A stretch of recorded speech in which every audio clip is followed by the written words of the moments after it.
All right, Paul, can you start? Oh, east is east and west is west, and never the twain shall meet. Paul, have you looked east and then west? East and then west. Have you noticed where they actually meet? They meet in you. They are simply directions in which you look. East and west meet in you. Joe. Oh, east is east and west is west, and never the twain shall meet. Joe, did you notice that Earth is round? That if you go east, if you keep going east, west looms in front of you and you reach the west. If you keep going west, you come to the east. It is one globe, just like they meet in you. When you think of the globe, east and west are simply directions which way you're going at a particular point of time. All of the world is yours. You just have to decide which way to go. Most people actually do not like to move at all. They're staying in one place, like people before Columbus. They hold on to where they are. So they think all lands are distant lands because they can't go anywhere. They're afraid to go anywhere. But for somebody like Columbus, who knows the earth is round and one, if you want to go east to India, you go west. Occasionally you find America, you call people you meet there Indians, but it underlines the point that when you think of the globe at a global level, there is no east and there is no west. Evanik. Oh, east is east and west is west, and never the twain shall meet. Now, Jung talks about the west being outer and east being inner, and the conflict between the two that the modern man faces. Now, one of my all-time favorite thinkers is Louis Sullivan, who is deeply influenced by transcendentalism and India through, influenced by India through transcendentalism. In his autobiography, he has a very powerful statement. He says, as a child, life began to break in upon him. A continuous breaking in from the outside and breaking out from the inside was to shape his destiny. You have to let the outside break in upon you, and you have to let the inside break out. Think of it in terms of the serenity prayer. God, give me the serenity to let the outside break in on my inside. That's what acceptance is about. And the courage to let my inside break out into the outside. That is what volition is about. And wisdom to keep doing this ever and ever, amen. Because it is this process that shapes your destiny of going between outside and inside. These are just directions. Next up, I go to the second section. The first section was called East and the West. Now we go to the section called East in West. David. Oh, east is east and west is west, and never the twain shall meet. That is not true. You look at the Greco-Roman civilization.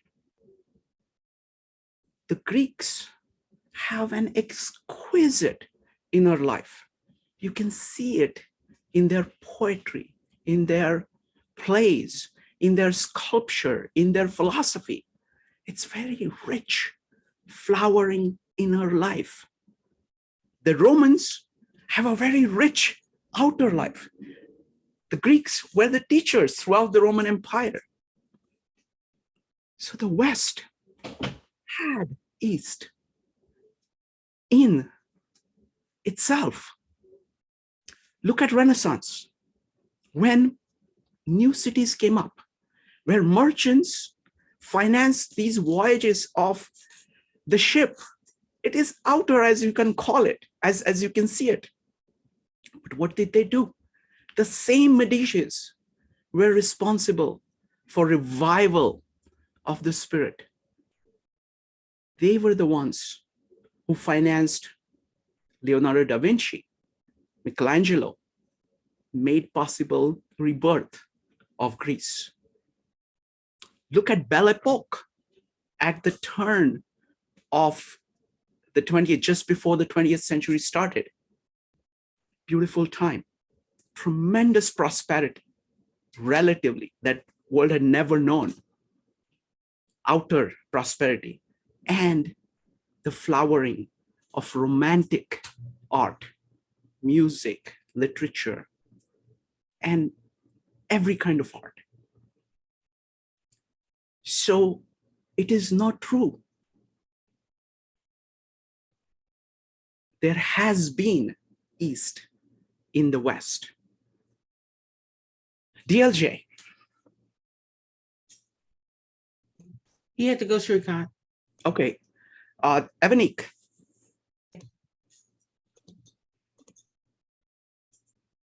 Oh, east is east and west is west, and never the twain shall meet. Actually, they meet in the same books many times. Look at the Bible. Look at the Old Testament and the New Testament. Moses gave us the law. It was establishing external authority of what we should do in our actions, external actions. The New Testament and Jesus is all about love, all about having the Holy Spirit at the core of your being, the love of God, which is shaping everything about you. Yet, the New Testament rests on the Old. And the Old Testament is a harbinger for the New. You can see the East in West in the Bible. Next up is Paul. Oh, east is east, and west is west, and never the twain shall meet. Wonderful. There were people in Europe who were sick, that their spirit was not free. And they left and came to this new land called America, seeking freedom, both internal freedom and external freedom. And they came up with this very curious construction called the Constitution, which reversed the outer and the inner throughout Europe. It was the God, the starting point was outer. It is the country, it is the king who was the primary, and the individual soul, and all it cared about served that. The Constitution flipped it. It said that the inner in each and every individual being is the sacred and the primary. And to protect that each individual pursuit of happiness, that the outer system is built and has to be judged by that. What a flip. And what was the result? It was the most unprecedented expansion of prosperity in the outer by freeing the inner. We will now go to the third section, which I call light and dark. So we'll go with Joe, followed by David and Evanique. Joe. O east is east, and west is west, and never the twain shall meet. Now, Jung has this amazing idea of consciousness. Think of consciousness as a flashlight that you're holding. Whatever you point to is lit up by it, and it lights you up. And if you keep pointing in one direction, your entire attention is focused on that. Everything behind you is in darkness. It's the shadow. Most people keep pointing one way. They are pointing outward. When you're pointing outward, you're not focused on the inner. The inner is relegated to darkness. When you point east, the west becomes dark. When you focus on thinking, you forget about your feelings. When you look at concrete things, you lose your intuitions in darkness. Vice versa, when you focus on your intuitions, you don't notice the thing right next to you. When you're full of feelings, you cannot think at the same time. It is the flashlight. Our consciousness is directional. Its directionality is fundamental to how the human mind works. David. O east is east, and west is west, and never the twain shall meet. Now, when Jung talks about the modern man, actually he's talking about the conscious man. He is a man. Who is modern man that Jung is talking about? He's talking about a man who is willing to turn. He's willing to turn. He's willing to point his consciousness towards anything and everything. He talks about the proficiency. Modern man does not turn his eyes, does not turn his gaze away from the past. Actually, he takes in the past. He's proficient in the past. Yet, he is not a traditionalist who is focused only on the past, only backwards. He, having focused on the backwards and brought it all in him, looks forward. He stands at the edge, the present. He's actually alive. You can call him the alive man, the awake man, the conscious man.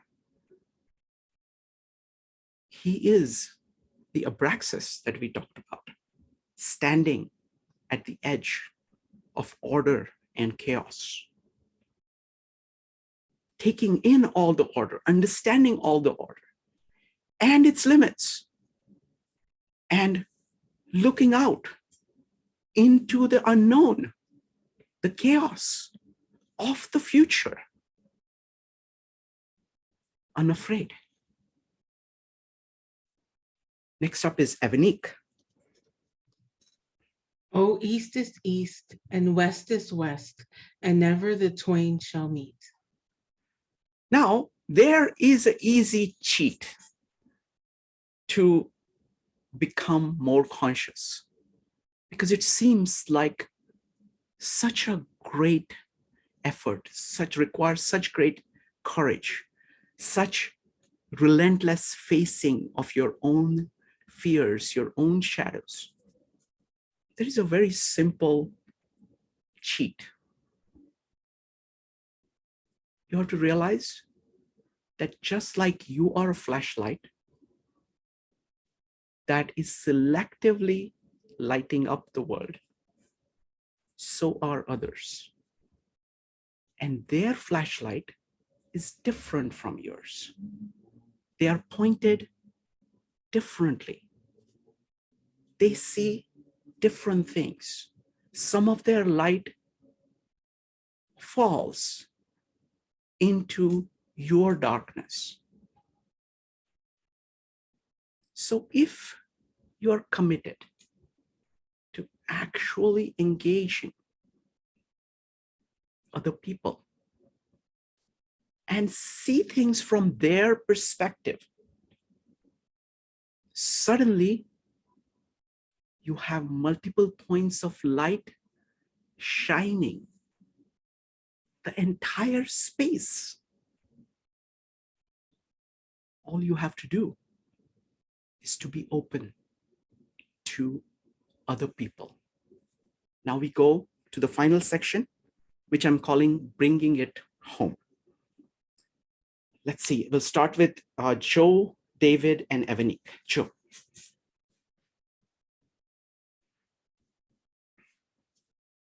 Sorry. Oh, east is east, and west is west, and never the twain shall meet. Okay, now that I'm coming close to home, I want to tell you folks something. I live in the largest Chinese city in the West. We have 600,000 people of Chinese origin in my city, which is called New York. So another way of thinking about it, it is the 30th largest city in the US. It is basically Baltimore, full of Chinese Americans here as a part of New York. Indians are small. They are, I think, close to Boise or Richmond, only about 225,000. So New York has all these cities within us.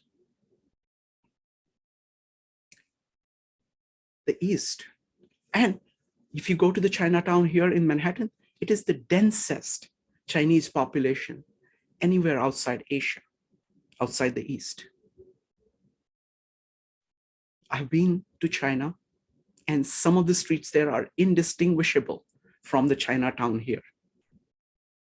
So East can be physically in the West. So quoting Bruce Lee, I would say, be like New York, my friend. Welcome all different points of view, whether you're Eastern or Western. Welcome these in you. There are many more dimensions than the East and the West, the inner and the outer. It is thinking, it is feeling, it is intuition, and it is sensing. By the way, these are simply mapping of directions that Jung has come up with. So use a compass. Be aware of all the directions that are possible to human beings and navigate them all. All right. Now, the final two, we'll go with David, followed by Evanique. David. Oh, east is east, and west is west, and never the twain shall meet. Wonderful. So now I want to tell you that this line that you have been quoting at me comes from one of my townsmen. Rudyard Kipling was born in Bombay about 100 years before me. He was born in the East and died in the West. he has a deep appreciation of East and the West. Look at his poem, If. What is it? It is engaging with the outer while maintaining the full grandeur of the inner. He could not have that without having the East and the West in him. Evanik. O East is East, and West is West, and never the twain shall meet. To close, I'm going to give my my hometown hero the last words. Now, what I'm going to do is I'm going to modify the poetry because I don't want to read the whole poetry, whole of his poetry. I've modified it a tiny bit to integrate it into everything that we've been saying. This is from his ballad of the East and the West. O East is East and the West is West, and never the twain shall meet. And then in the poem, he actually describes the meeting of the East and the West. He says, they have looked each other between the eyes, and there they found no fault. They have taken the oath of the brother in blood on leavened bread and salt. Now there is neither East nor West, nor border, nor breed, nor birth. When East and West stand face to face, though they come from the ends of the earth. Now, when this happens, what is the result? The result is a harbinger of Carl Jung's most exalted concept, that of the self. Again, in the words of my hometown hero, what is the result? And he's speaking to you now. Yours is the earth and everything that is in it. And which is more, you will be a man, my son. Thank you. All right. So let me know what you think. Think of this. Go ahead and type an exclamation mark if you would like to comment on the presentation.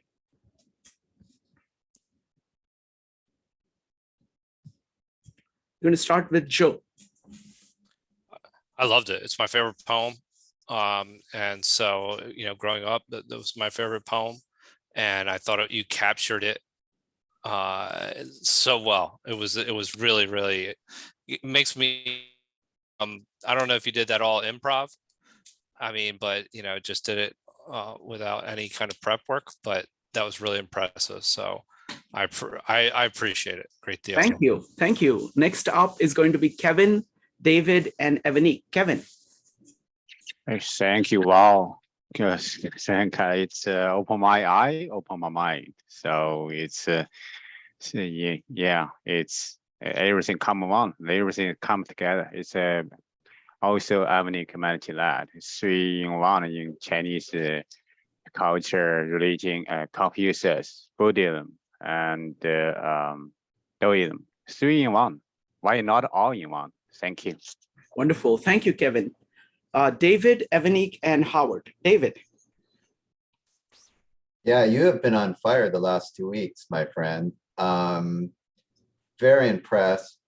I'm just happy to see this side of you. I mean, it's great.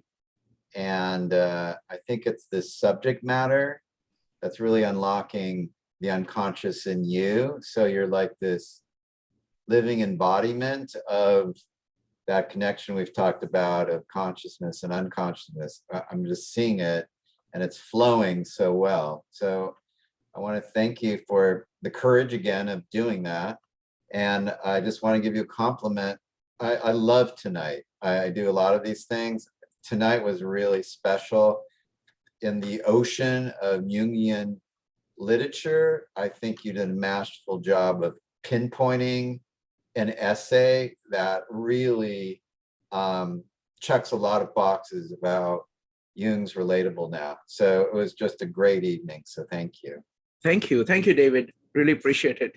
Next up is Evanique, followed by Howard. Evanique. In addition to echoing what everybody else has said, I really loved, my favorite part of what you did was with Louis Sullivan, when he talks about breaking in and breaking out, and the way you worded it really brought it home. Like, I wish I could have wrote everything down because I don't want to try and repeat it because I'll get it inaccurate. But what it did for me was it really showed the beauty of vulnerability, allowing the outside to break in and allowing your inside to break out. I look at that as what you did tonight in expression, with all the different phases and all the different things. Like, the expression that you had is what made it so beautiful tonight. And not to say, all the nights, like last week when you did it with Abraxas was great, but this had a certain beauty and visualization that you can, like, the words had pictures. So yeah, amazing. Wonderful. Thank you. Thank you. Next up is Howard, followed by George. Howard. Yeah, I have to apologize. I was away from the video until just when you were talking about living in New York as in near Chinatown. But that's actually a really important point. And Jung repeatedly talks about the madness of the late 1920s of the rearmament during peacetime. Thank you. And I'm not sure he actually mentioned European imperialism, but that's really the central topic. Thank you. Thank you, Howard. Let's see. Anybody else has comments? Let's see. George, followed by Julie. George. Thank you. Thank you for doing this, Shrinkant. My comments, I already printed them up. It was wonderful to witness your expression of psychic energies. What you just did, I think, embodies, it's not the, but an imperative of analytical psychology to express that which is within you. It's in the Gospel of St. Thomas.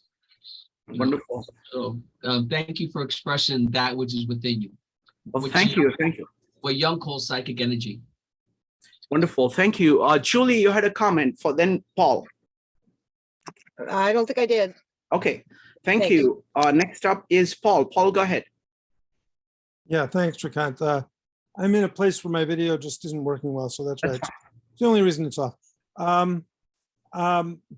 You know how much I like the new Shrikant mode of operation starting last week and continuing. So I'm very happy you did it tonight. And I have a question.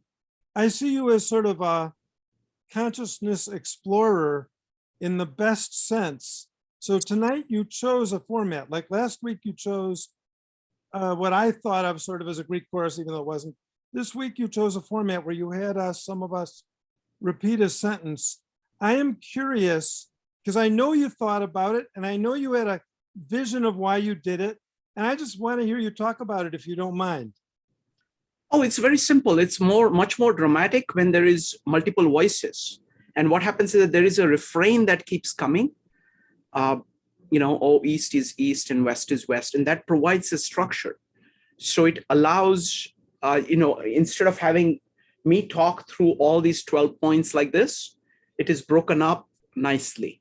So it has a better dramatic effect as a result of that. Got it. Thank you.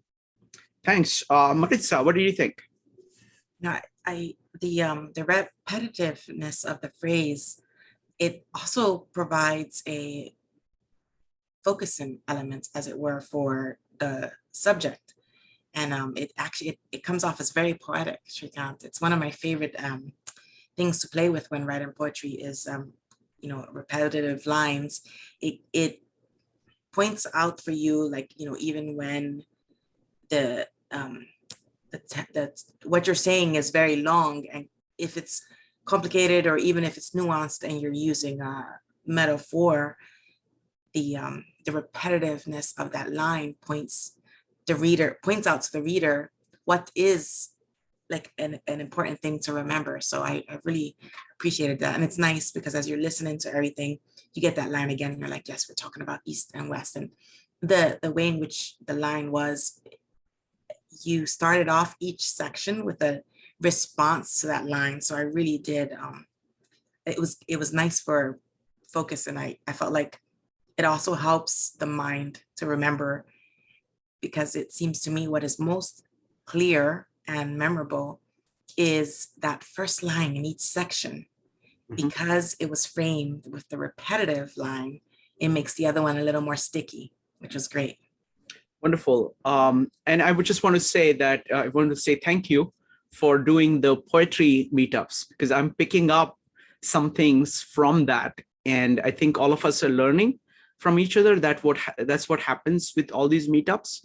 And the learning is not just content, but also like how you present, your way of functioning, which is far more fundamental than the content. So thank you. Paul. Yeah, just one more thought on that, which is still kind of a question, which is, as Maritza just said, and we know that a poem can keep coming back to a line. Sometimes it's done with an intention because the line has a different color based on what was previously said. So was that in your mind? And then No, I mean, there are multiple structures, Paul. I mean, that is only one structure. yeah, Here, it was like a person saying that, and there are many kinds of arguments in many dimensions. I'm pulling out a lot of context which show how wrong that is. Basically, when you say East is East and West is West, never the twain shall meet. This is a dualistic worldview. So this is really a poem against dualism. And the original poem is also like that. And so I thought, and the core part of Jung's philosophy is that the unconscious and conscious are not opposed to one another. They actually depend on one another. When the conscious is not active, the unconscious will do you damage. When the unconscious is not active, the conscious will do you damage. It is a dance between the two. That is what psyche is. And that is what the self is made up of. And so what I did was that I use the dual, and what happens is that in the modern world, dualism is the default. Most people think about most things in dualistic way. So this idea of the integration of the inner and outer, integration of the conscious and the unconscious, of thinking and feeling, of intuition and sensing, between individual and others, between East and the West, that is a very profound, integrative, Advaita, Aristotelian way of thinking. And I was giving a whole bunch of examples to show that from different angles. I like how you affirmed, and not exactly agreed with, but affirmed the statement sometimes when it was made. You said, wonderful. And other times when the statement was made, you said, no. So you illustrated what you're talking about in my mind by you responding to us differently as soon as we said it in different settings. So that was great. Thank you. The other thing is that all of it was, I had only prepared just bullet points, just 12 bullet points. And then I was improvising on everything else. So much of those kind of reactions were just kind of intuitive reactions to what was being said and where we were in the entire process. Marissa. It was very clear that you were making all the various arguments. It almost seemed like it could be a conversation we would have with ourselves also, which I thought was really neat. Like if I were sitting trying to contemplate whether or not this statement were true, these are all the potential arguments I could amass for them. So I thought that was really intriguing as well. It was like, if you're sitting, I often talk about sitting in a corner with myself. Sometimes it goes just like that, Shrikant.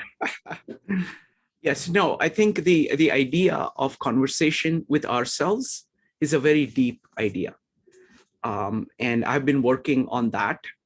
And what I'm doing, what I found actually interesting is to do it in 2 different languages, because you have different, I knew only Marathi when I was growing up. So the way I approach the questions and even the metaphors that are being used, the roots of the words, actually throw a great deal of light on each other as we go. It's like when you talk in 2 different languages. So like the East and the West. So it's like one Eastern language and one Western language. And go ahead. No, I was just gonna say, when I felt that I had truly a good grasp on English was when I found myself willing to try writing lines in poetry in English. Because before that, there's a point in my life that prior to this time, all the poetry was only in Spanish. I never dared to try it in English. And it was right around 18, the first time I tried it. No, see, for me, my English is much poorer than my Marathi. So what happens is that, in Marathi, whenever I say a word, the entire history of that word, how it came to be, how it was derived from the external situations just comes to my mind. For example, let's say translate. Translate to me is one word, whereas the Marathi word for it is bhashantar. That means what it is saying is that it is spanning the distance between 2 languages. So immediately you have this image of 2 different languages seeing there, and you doing the spanning back and forth. And all of that activity happens as soon as I mention the word. So it is quite remarkable.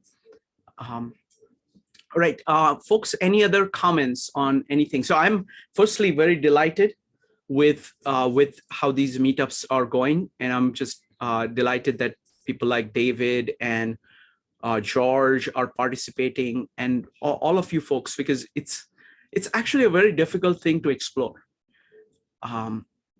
He's genuinely an amazing thinker, and the number of observations that he's making at number of levels is just mind-boggling. And there is really no way for me to read all the implications of it and work out all of them. Again, it's the principle of, kind of multiple spotlights, multiple flashlights. So you get, some people will focus on some aspects. So I'm really delighted that, we are all together exploring this. Next one is going to be one of my favorite essays from this series. It is called Psychology and Literature. So it's really a very deep point about 2 kinds of literature. One which is primarily what he calls psychological, and one which he calls visionary. So visionary, he puts people like Dante or Goethe in that category. And then one which is kind of most common kind of literature, and the difference between that, telling one story of one individual versus being able to tell a story which captures a very large pattern of action across people, across culture. So look forward to having you join us. Thank you very much, everybody. See you soon. Bye.